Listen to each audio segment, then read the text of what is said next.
believe we've got everybody present, so let's come to order in open session.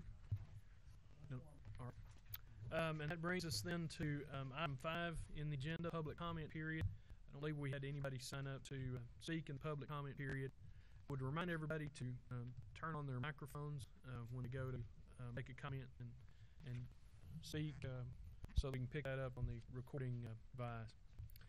And so then we'll move down to item 6, update report by the Director of Electric Utilities regarding customer service, business center practices, procedures, and policies, billing procedures, and low power light staffing and performance. Mr. McCullough. Thank you, Mr. Chairman. Just wanted to point out a few things that are in the written report. In the last meeting, we talked about the rate comparison that we provided a month and how, surprisingly, there were 2 dramatic decreases in some of the competition's rates. And so we learned that there was, I guess there's a rebate going on, a refund going on that's going to expire at the month's end, and so that should return things somewhat to normal when those rebates work themselves out of the system.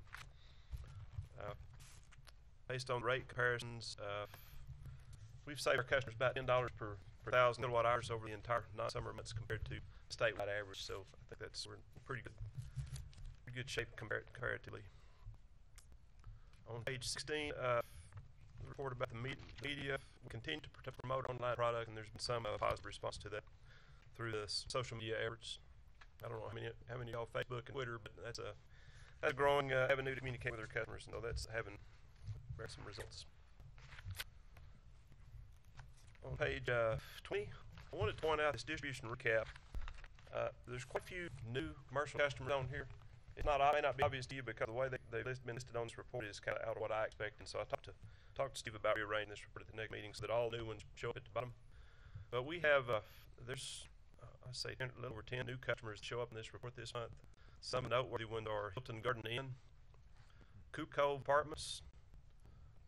There's a Best Western Hotel, a Hyatt Place Hotel, and all these are 500 kVA loads or above. There's a retail shopping center on West 289. I think that one was reported in the media, but it's 3,000 kVA load. And there's several other new ones down there that are fairly significant. South Plains Food Bank is 750 kVA, Rager Dice 750 kVA load. So there's a lot of new significant load customers that are showing up in this report now. Try to get this rearranged where you can see those a little easier next time. Last comment on this report is on page 21, having to do with the outage report. It was not a good month for us. As you know, we experienced a lot of stormy weather, lightning, thunderstorms rolled through, and wind. Of course, we maybe don't have as many trees as some of the East Texas communities, but we do have some trees, and so this time of year, trees can be a problem when you have high winds like we had. So we had quite a few outages. One of the things that Mr. Cummey observed in going through some of the outage reports was that they seemed to be taking the outages in order to receive rather than trying to focus on the outages where you can restore the most customers the quickest. And so I think he's going to make a change there, and so we're dispatching in terms of getting the most customers on the quickest. And so that hopefully improve things in the future. And there was one other comment on page 23, the legislative update. We learned over the last few weeks that Senator Troy Frazier, who served on the key committee of the Senate, has announced his retirement. So at some point there will be a replacement to the chairmanship on the committee that he served on, the Senate Natural Resources Committee, which has handled the electric issue the last few years. And we don't know who that will be. We'll be watching it very, very closely. And Senate Bill 776 did get forwarded on to the governor's office. That's one that has the CCN provision, Certificate of Convenience and Necessity. It makes a change to the way municipals have operate and building transmission lines. We did have an amendment added to that bill that gives us a grace period, so to speak, so that we can get our transmission lines built that we need it built. It's been said at the governor's office, but I looked earlier today and it appears it has not been signed yet, so I don't know why it has not been signed. But I know the governor's signed a lot of bills, but this apparently hasn't made it float to the top yet. That's all my comments. I'll be happy to answer whatever questions you might have. Try to. Questions for Mr. McCullough? Mr. McCullough, do you Facebook or Twitter? Alert on wife's account. But I knew he was up there.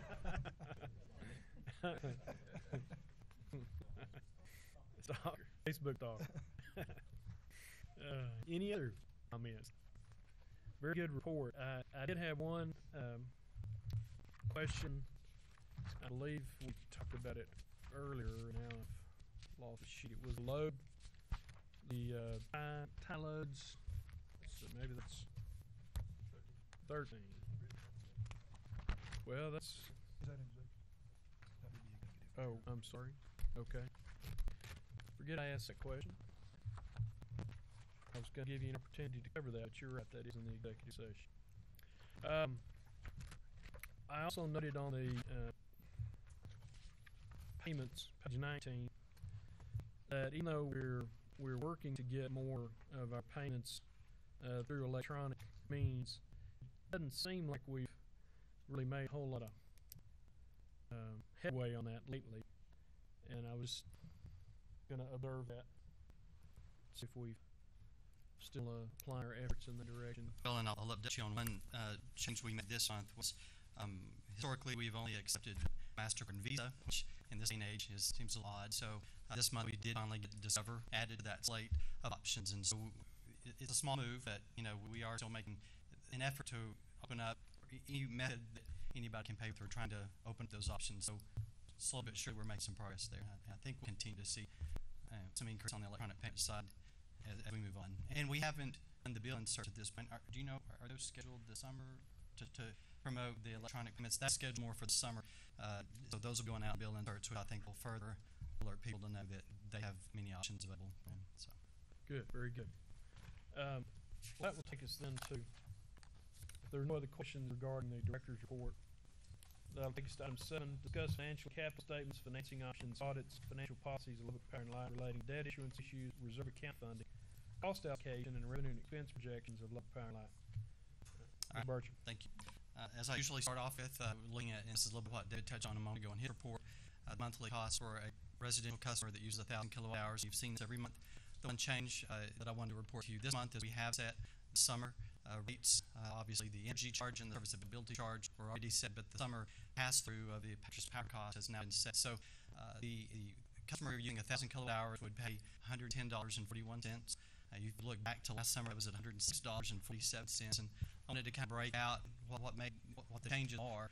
Obviously, last summer the service availability charge was $6.50. The energy charge would be $32.44, and the pass-through at that time was $67.53. That's if you use exactly the 1,000 kilowatt hours. This summer, the service availability charge went up that 5.75% in rate increase that was approved, so that was a 37-cent increase there. Energy charge went up $1.87 per month with that 5.75% increase. The purchase power pass-through has gone up about 2.5% over the prior summer, so that is $69.23. So the blend of all those increases, really that residential customer using those 1,000 kilowatt hours would have about a 3.7% increase in their total bill over the prior year based on the rates that we anticipate for this summer. So just wanted to make sure that y'all were aware of that.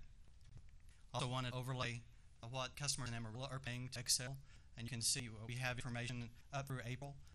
And in April, they were paying $112 when our customers were paying $94.71, which is about a $17 difference.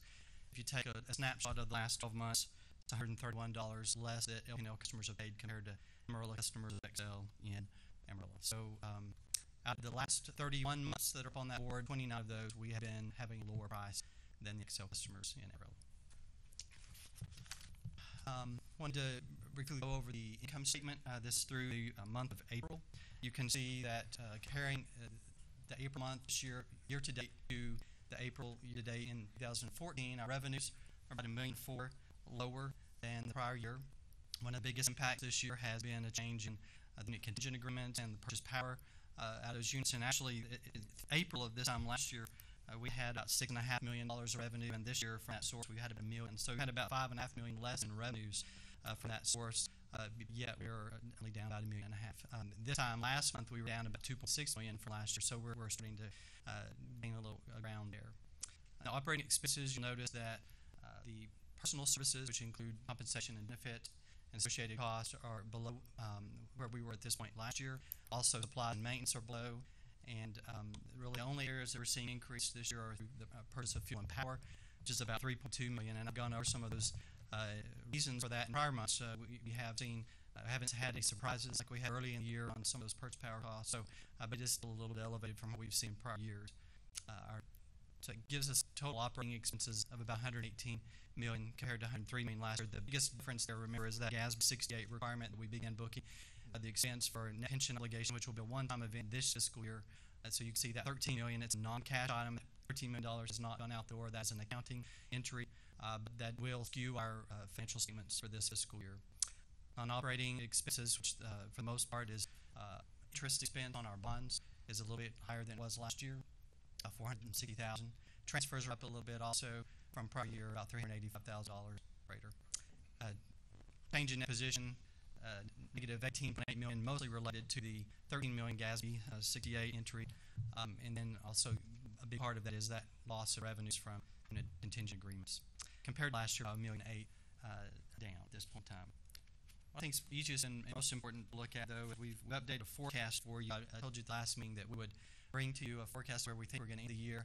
I want to caveat it quite a bit that, doing this before the summer really kicks in is always a little distressing to me, just because, especially with the cool summer we've had so far, that makes a significant difference. But based on what we know today, it looks like our funding sources will be about about $15.4 million under what we projected, and the bulk of that has to do with is related to the purchase power costs, down significantly from what we originally budgeted, and that's the pass-through of those costs to our customers. We originally, budgeted when this budget was put together early last year. Natural gas was almost $5 an MMBTU. Today, we're less than $3, so a significant decline in natural gas, which is correlated to our purchase power costs, which means we're passing through less cost to our customers than we had originally anticipated when we put the budget together, which is good news. So the general consumers meter, those revenues are down about $11.4 million from what we had budgeted this time last year. The other category, which is significantly different in our budget, is the off-system sales, which is that those unit contingent agreements and the power marketing sales. Due to the cool summer, due to several of our units being down at Cook, those revenues we're anticipating to be a bit lower than what we'd originally anticipated, at about $2.4 million compared to $6.3 million. All of our other revenues are basically right on track. We don't have any concerns there, very close to what we budgeted there. So again, we anticipate coming in about 93.6% of our budget. On the expense side, likewise, about 93% of what we had budgeted there. Again, because of the purchase power, you see purchase power is down $11.8 million from what we originally budgeted based on those lower natural gas prices. Our cost center level expenditures are down. Also, we're anticipating them down about $3.5 million, and a lot of that has to do with production of our generating units, which have been down. So there has been some savings in chemicals and various costs there, and just otherwise some savings throughout the organization. The fund level is down about $1.3 million, and that has to do with a reduction in transfers to the general fund based on lower than anticipated revenue. So the general consumers metered is the line item above the revenue section where we calculate the percentage of what those transfers to the general fund will be, and when those are down, obviously the general fund transfers down as well. Any questions on that? So I note on the page 29, the cash budget surplus is still projected at a little over $2 million. Well, that is correct, and so the surplus is about $2 million. But remember, part of our projection, we also look to see do we feel like we're going to be over or under collected on pass-through. And I guess the way our models are pointing out right now, things all hold true. We would be about $1.5 million over collected by the end of the summer. So if you take that out, we're about $500,000 surplus in the budget compared to what we budgeted, about $700,000. So just right on track with overall what we had expected in budget. Even though some of the numbers have changed dramatically between revenue and expenses, overall we still feel like we're doing okay. Any question on that?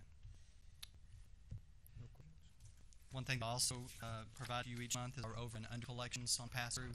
And obviously you've known of where we have been under collected substantially for a number of months. We had anticipated a little bit of a rebound in May.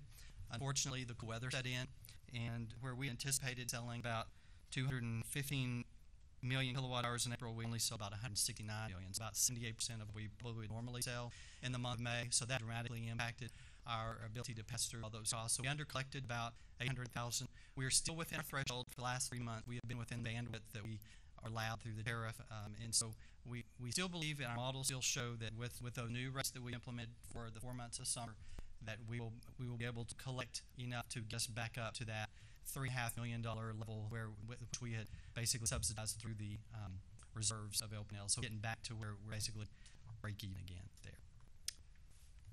The last slide I have on the financials is just the capital program, which we update with you every month. The expenditures that occurred in the month at the bottom of the screen, you can see about less than $750,000 were spent on distribution projects.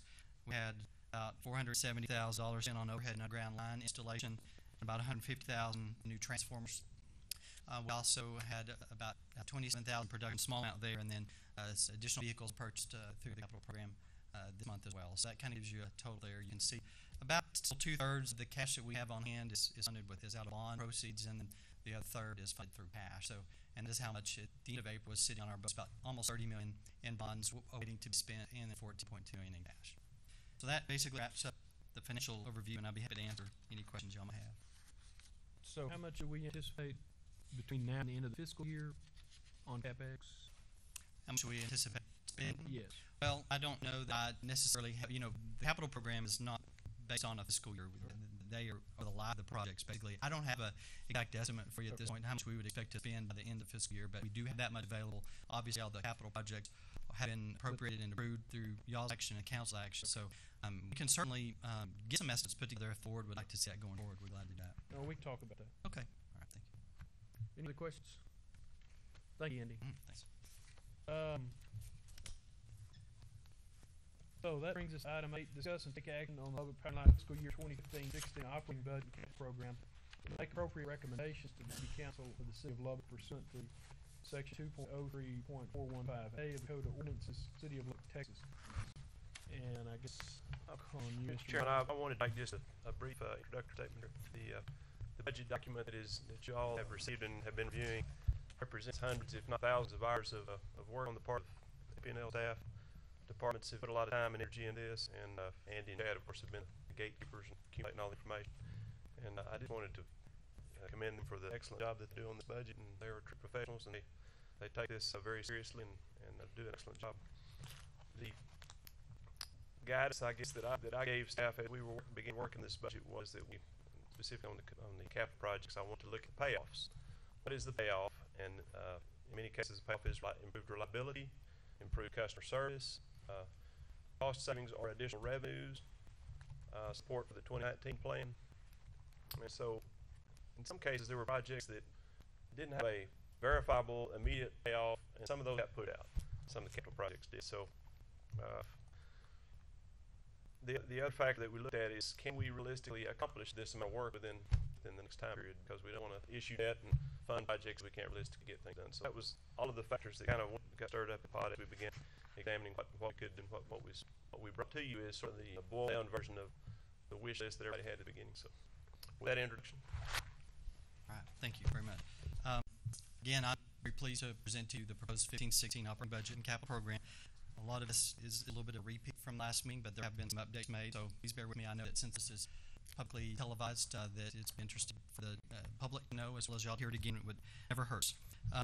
So obviously, the last board meeting, I presented to you all the preliminary budget that included at that time some estimated charges for services provided by the city. We also have those scheduled charges. Also included some estimates on pension costs, and it includes some estimates on transfers. And all of those have been firmed up at this point in time.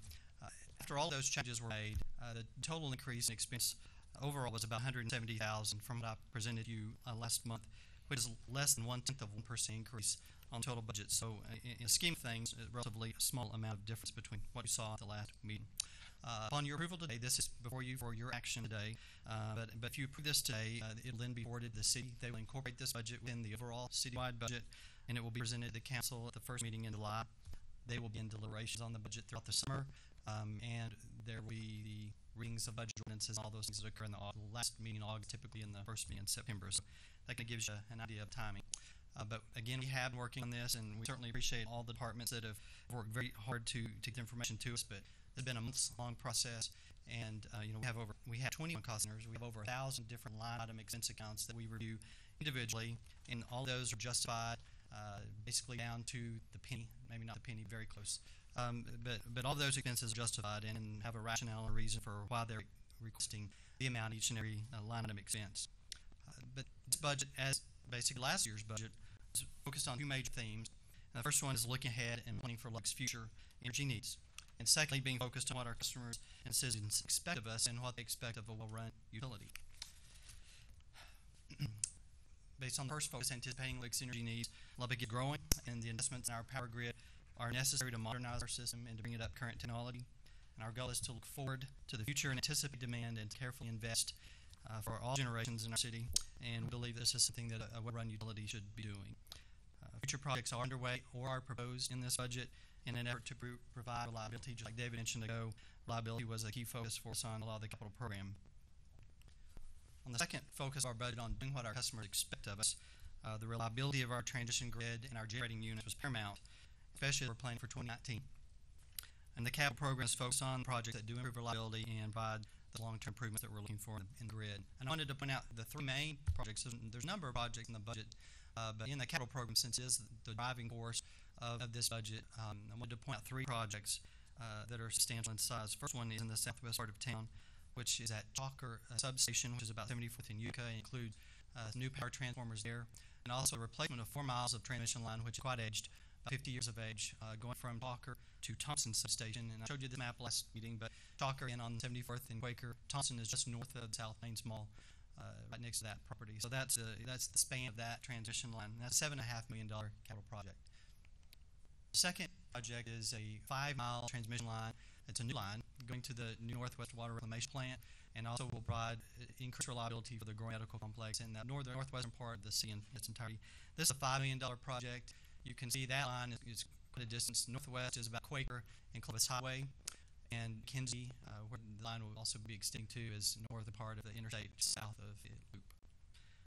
And the third project I want to bring up is the automated controls at Massengale Station, which is our most current and updated unit and most efficient unit, and it's very important that we have those controls which are dated at that location. That's a $3.1 million project.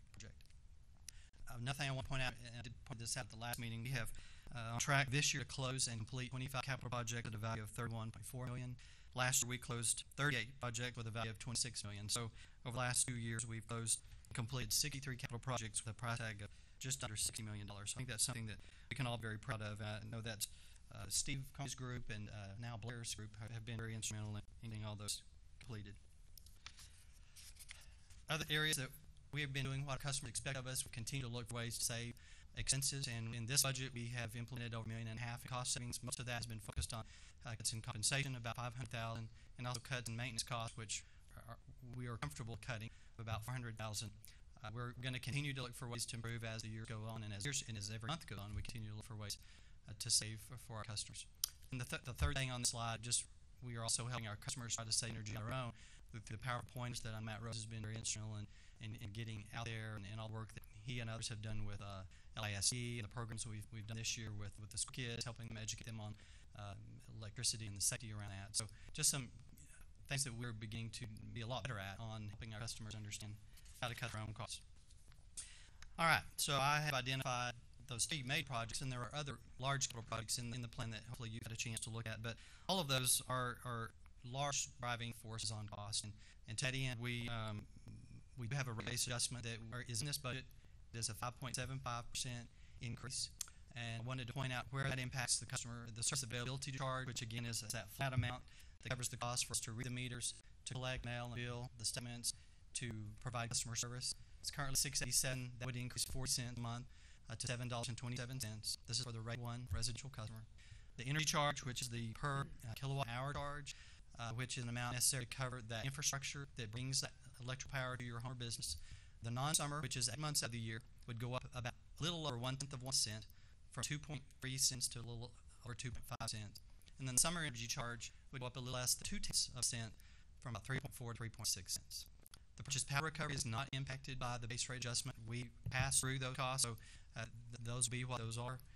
The smaller portion of the bill, typically for a residential customer, the service bill charge and the energy charge makes up about 30% of the bill. So the smaller part of the bill is what's impacted. And dig down to a bit more personal level, on a 1,000 kilowatt hour customer, the impact would be $1.76 a month for 8 months out of the year. And for 4 months out of the year during summer, it would be a $2.37 impact to the customer. So again, our methodology to make these smaller incremental adjustments over a period of years rather than large has been our goal, and we hope that the $1.70 and the $2.37 is reasonable for our customers. One thing I wanted to point out in this budget, I provide a rate model this year. Chad and I have kept up a rate model. Chad's been instrumental in putting this together and making it better and better every year goes on. But it take a look at the next fiscal year, and it also takes into account 5 additional planning years. So basically we're looking at 6 years into the future. What this model does, it's on page 42 of your backup in case you want to look at that. It does have projections of rate increases over the next 4 years. So this next year plus 3 more years, all at the 5.75% amount. What we're doing over this time period, are you using reserves which are in excess of our policy requirements, bringing that down right in line with policy levels, so that helps us to do these basically same amounts of increases each year to stabilize those rates and not have any shocks to or surprises to our customers. Again, the driver in this long-range program is capital program. We have $114 million of transmission assets that are over this 6-year planning horizon. We do in the future is not in this rate model. I think it'll follow in the year following this rate model. When I originally gave you the budget presentation last month, I had started including some revenues from transmission cost of service tariff, basically, and I think I got a little aggressive on how quickly those revenues begin. We now envision this coming online in the 21-22 fiscal year, which is just outside the fiscal year, so you'll notice a little bit of change. We had about $18 million of revenue in those last 2 years of the rate model previously, where we've taken those out now and moved them out a couple years. It'll still happen. I still think we'll have some nice savings for customers and lower bills in the future once we get those transmission revenues coming back in, but it might be out a couple more years than what we originally projected. Overview of the budget, and on page 45 of your backup is a little bit more detailed version of what the slide illustrates. You can see comparison from the current fiscal year to next year, a little less than, it's about half of 1% increase on revenues and about 0.6% increase on our expenses. I wanted to focus on a couple areas, and the first would be our general consumers meter, the total amount that we receive from our customers, less the purchase power, because that purchase power is pass-through. So of that $228 million and the $222 million, the amount of purchase power is also pass-through. So if you deduct the $158 million purchase power costs from the general consumer's meter number, we come up to about $70 million. And that's basically what we need to operate with to cover all of our operating expenses, also cover all the debt and transfers and all of those. For next year, if you take that, it's about $73.1 million, which is about a 4.4% increase over if you take the $3.1 million increase. And that is about, which is about what it is, what the rate increase will bring it out. Next slide is, I do want to focus on the power sales. We talked about this a little bit on the unit contingent agreements and the power marketing. It's best to look at this, I think, on a net basis, because we had a change in methodology where the fuel in this current year's budget was kind of netted against the power sales, where next year we're splitting that out. So you see kind of both sides of the equation go up next year. But if you take the net of this year's budget was $6.1 million, and the net of next year's budget is about $3.6 million. And if you remember back to my presentation on the financials, we've received about $1 million in revenue this year to date on power sales, taking up the fuel cost, and extrapolating that out at the end of the year, we're expecting about $2.4 million. So actually, we didn't budget this year on that. We're not expecting the $6.1 million, but I do think the $3.7 million will be basically an increase over what we saw this year. We still anticipate some of our units being down for part of the year next year cook, so that impacts some of that as well, and that's why it's not as high as this year's estimate was. Another thing I wanted to point out is the department level expenses. You can see there's about a 2% reduction department level, and I don't want to go into more detail there. We have 8 categories of expense that we roll all these line items up to. You can see those listed there. Some of the larger changes, about a $250,000 reduction on compensation, about $856,000 reduction in maintenance. Some of those larger decreases are offset a little bit by the professional services, which is an increase of about $1.4 million. And I'll go into a little bit more detail on each of these to help you understand those changes. But look specifically, and I'll go through each one of these 8 categories and kind of roll you forward from our budget for this current fiscal year, how we got to our budget for next fiscal year. And you can see the drivers here. We started with this year's budget is about $16.9 million. It's down about $750,000. We had some, we've allocated some of our salaries to our capital program. That took about $723,000 out of our operating budget. We've eliminated about $300,000 overtime and part-time pay. We have cut 5 existing vacant positions, but have added back 5 new positions at lower pay grades, which cut about $85,000 total out. We have also added about $439,000 for a merit-based pool. And again, ultimately depends on the council's decision on how they're going to handle employees citywide, but I know the board has been pretty vocal that the merit increase is the preferred route, and y'all obviously can win on that if you want, but that's how we've included in this budget for your approval. Benefits also are down by $182,000. A lot of that relates back to the compensation reductions. One of the increases on this category, the dental benefits historically been paid for, at least for the last several years, out of the risk fund and our self-insurance fund, and so now that has been pushed back out to all the cost centers. So all the cost centers in the city are taking on this cost at this point in time. That's an increase of about $140,000. One change from the last meeting was a TRS contribution. Actually, their rates of contribution have decreased from 18.5% roughly to a little less than 18%. So that saved us out $33,000 from what you saw this time last month. On supplies, this category actually has a substantial increase, but remember, last year we did not include natural gas purchases that are related to those large revenues for power marketing. So really, if you take out those two categories of natural gas, which add up to about $9.9 million, overall the supplies budget is down about $322,000. A lot of that is made up in savings on tools and chemicals at production units or production plants specifically. Also, there's a reduction in our fuel cost, which added up to about $91,000. Again, as a new item you didn't see last month, that's one of those scheduled charges that we received from the C, and they locked in lower rates on, or at least estimated lower rates on diesel and unleaded fuel. Maintenance costs are down about $856,000. The bulk of that is in reductions in our overhead and underground expenditures. Historically, we've had quite a bit of maintenance there, but as time's gone on, it looks like we have more need for new infrastructure in those areas, that some of those existing lines are too aged to continue to maintain. So we're doing a bit of a shifting out of the operating piece, which is more maintenance, into the new portion of the capital budget. We've also reduced maintenance at Cook and Brandon. A lot of that has to do with the outage that we expect next year at some of the generators at Cook. And Brandon had a significant overhaul on its turbine last year, and so we're anticipating much lower needs of maintenance expense on that unit. Professional services is an increase. One of the few areas that increased our budget of $1.4 million, and we added about $500,000 for legal expenses related to 2019 evaluation. We have also added in about $373,000 for improvements to Customer Suite with our billing system. We have a multitude of vendors that we work with now to make that system work, and we're trying to simplify that. And we think that it will have a payoff basically over time. We'll improve any downtime that we have. It will improve efficiencies, and hopefully we'll ultimately see an annual cost savings based on pulling a bunch of different vendors onto one. And I think economies of scale will come into play there. So we think an upfront cost will be worth it in that area. We have power marketing consulting costs that are added in this budget. There were in this current year's budget about $300,000. There's a pole contact agreement. There are many utilities in town that attach their line to our poles and should be paying LP&L for those services. We feel that there's probably a number of utilities out there that are not paying those. And so what this will do is a multi-year project where they will come in, do an inventory, see what lines are actually attached, and then we'll be able to go and seek reimbursement for those attachments from those utilities. So I think, again, this will be a payoff that will more than cover the cost of this agreement. Credit card fees are down $125,000. We have are currently working with Wells Fargo, who is our current processor, and have identified some change there that will be saving us money in the future. And so that kind of wraps that out.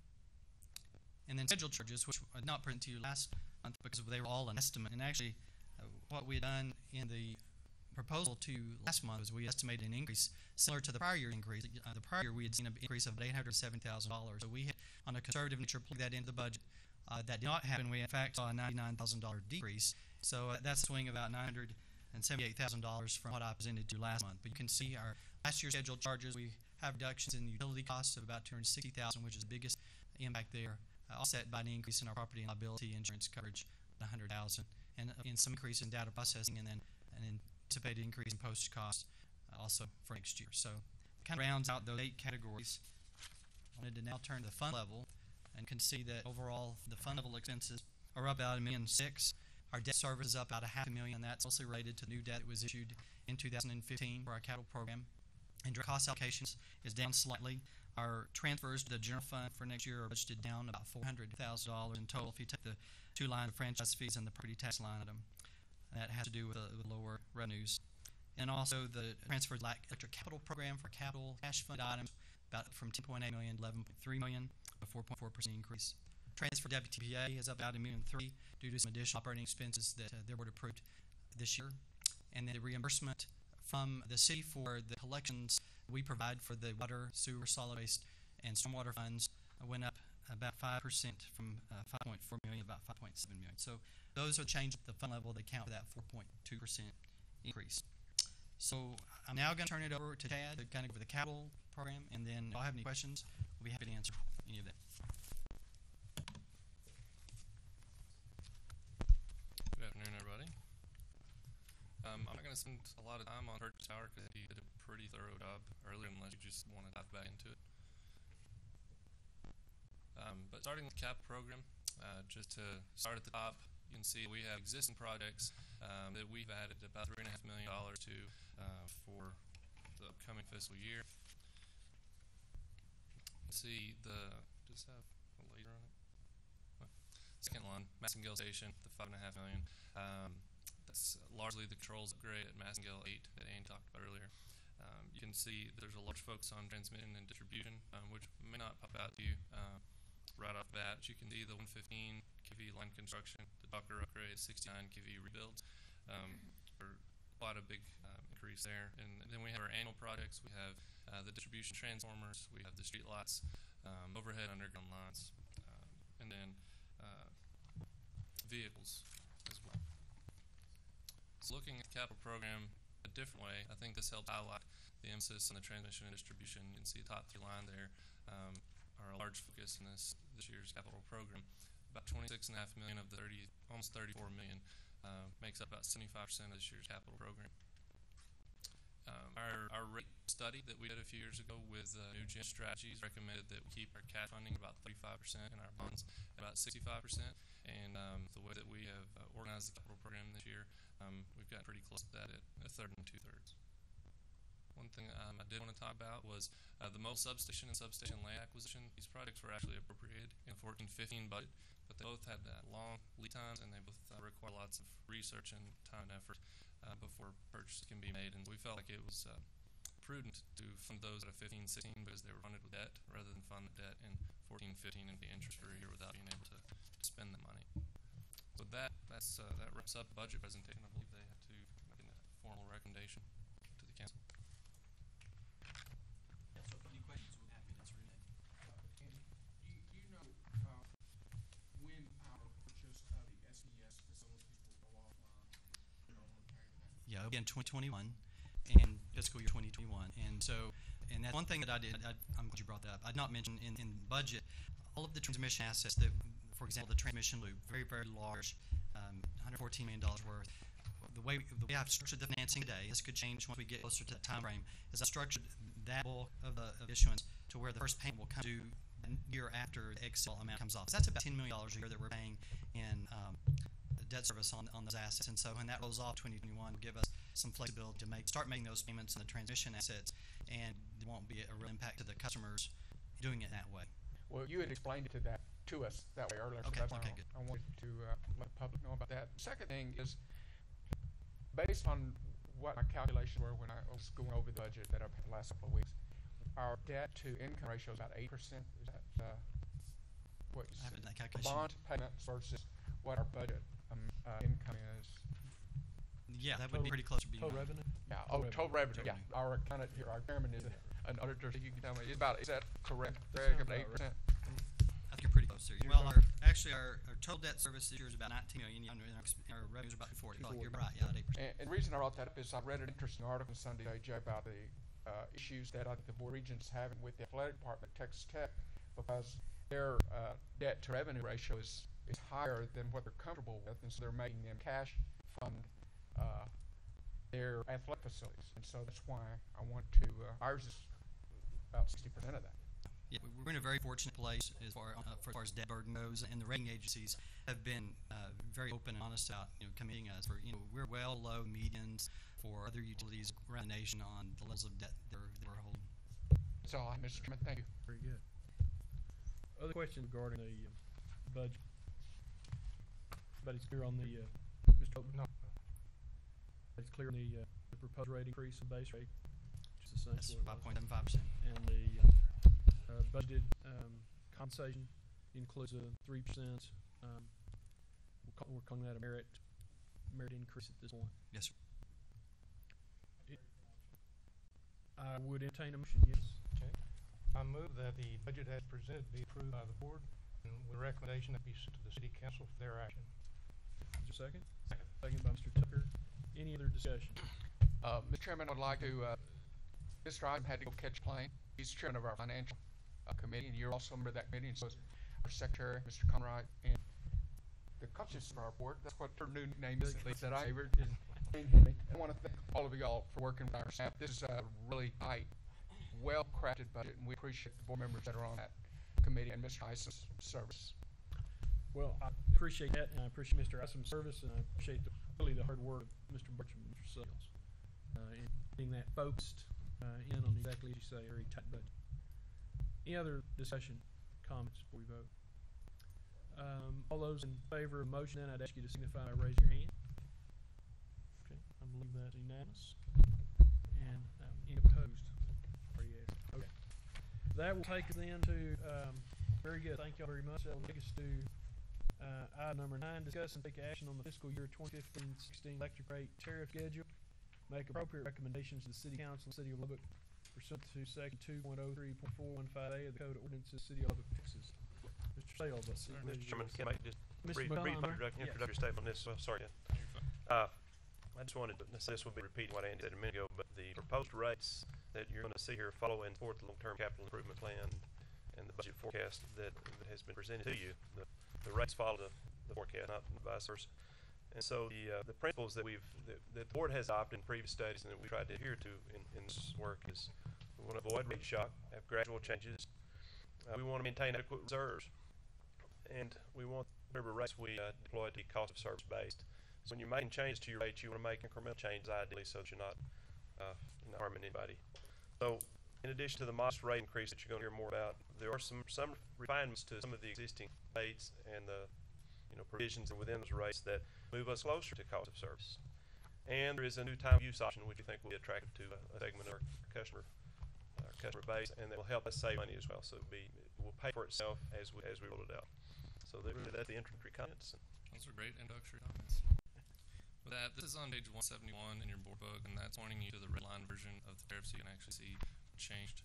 But I'll just go over the highlights. The refund of customer deposits. Kind of our thought here was going back to something Andy said in his budget presentation, that we're trying to do things that are positive for our customers.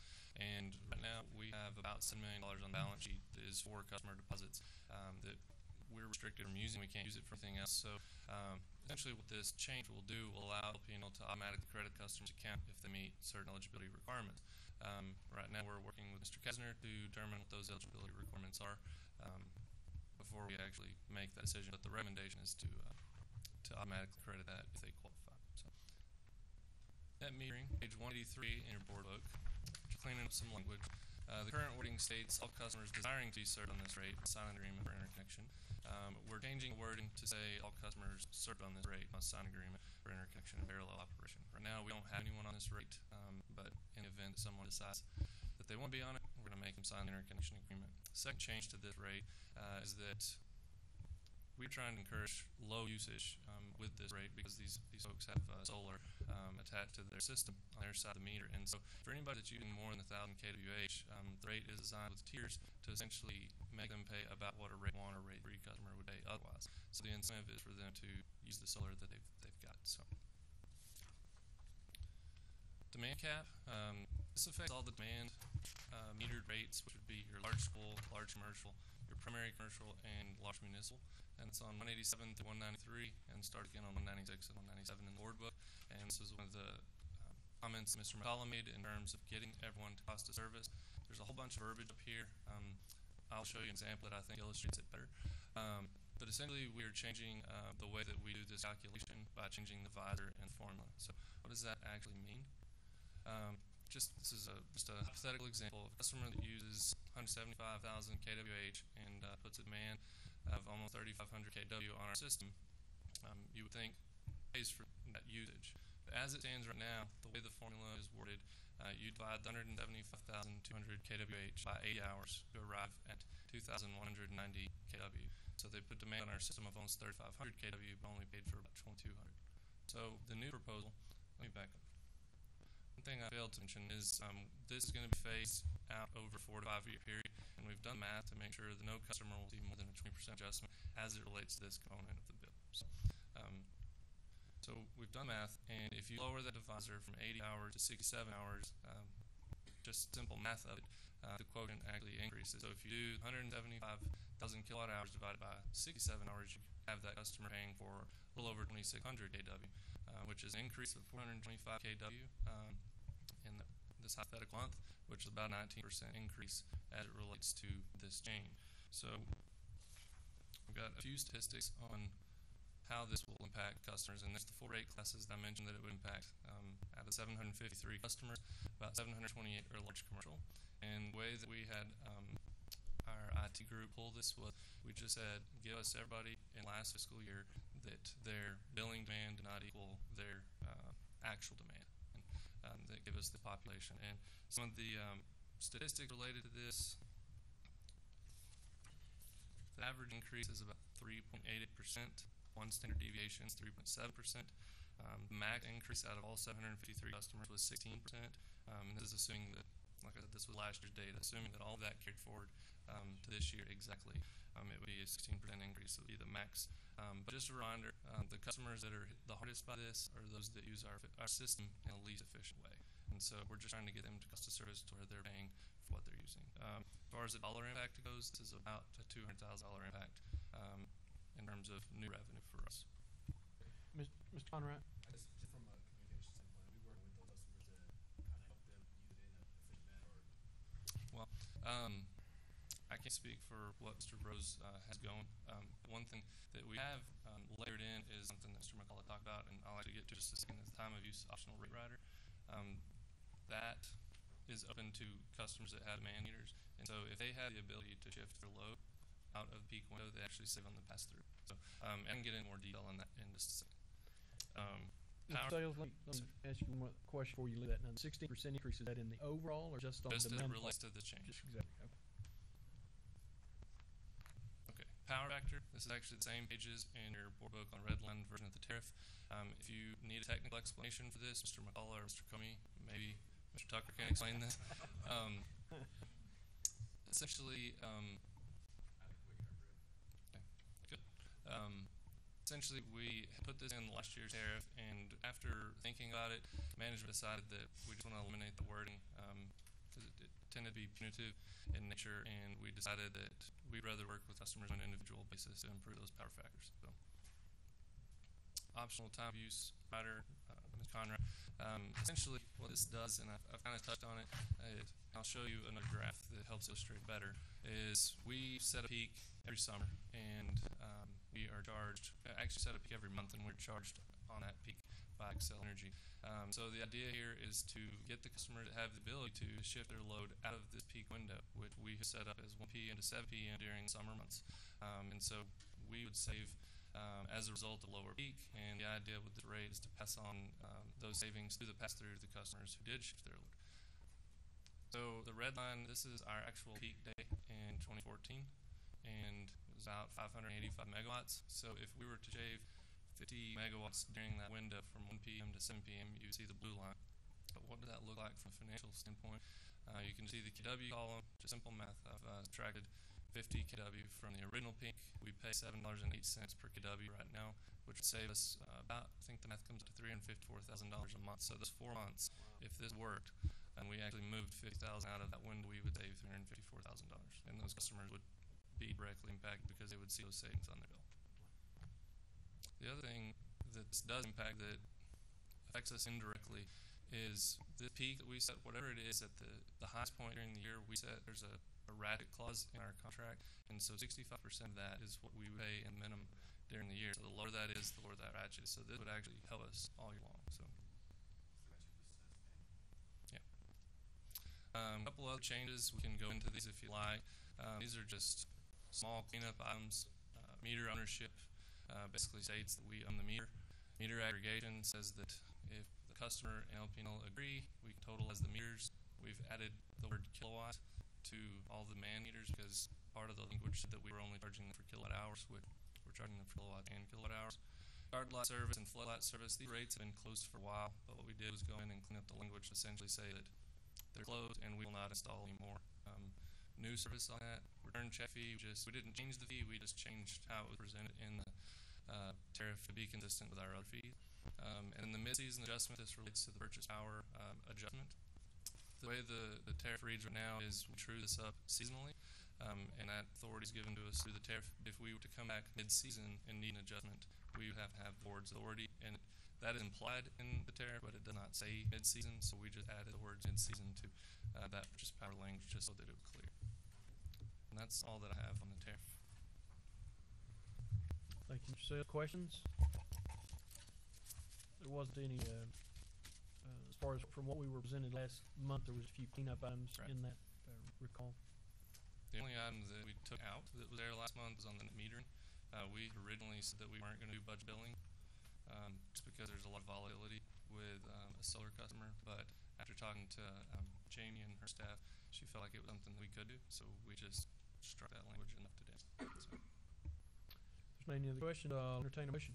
I will move, Mr. Chairman, that we adopt the chair and rate schedule as presented today, and that's our book and present to the city council for approval. Okay, motion's made. Second by Mr. Conrad. Any other discussion? Mr. Conrad? Big guy, I wanna dovetail what Dave said. I think you guys have been forward thinking on what you guys have done, and especially cleaning up a lot of the information there, things, putting us in a better position, kind of let us be a little more efficient. Operations standpoint. Very good. All right, I'd ask you, all those in favor of the motion, please signify by raising your hand. Okay, I believe that's unanimous. All right, thank you all very much. That brings us to the consent agenda. Item 10, 11, and 12. I'm sorry, 10 and 11. Yeah, gotta catch me there. Thank you, Richard. Consider a resolution. Yeah, we don't get that. Authorizing purchasing manager to execute a purchase order to Urban Utilities for wood poles for co-op to Slayton 115 kV transmission line and below. Consider a resolution authorizing purchasing manager to execute a purchase order to Rush Truck Center, Texas, for 2 low-power truck tractors with adjustable fifth wheel. Mr. Entertain a Chairman, motion. make motion we adopt the consent agenda, approve project. Second. Motion made, second. All in favor, say aye. Aye. Any opposed? That does bring us to item 12, and we will be adjourned. All those in favor?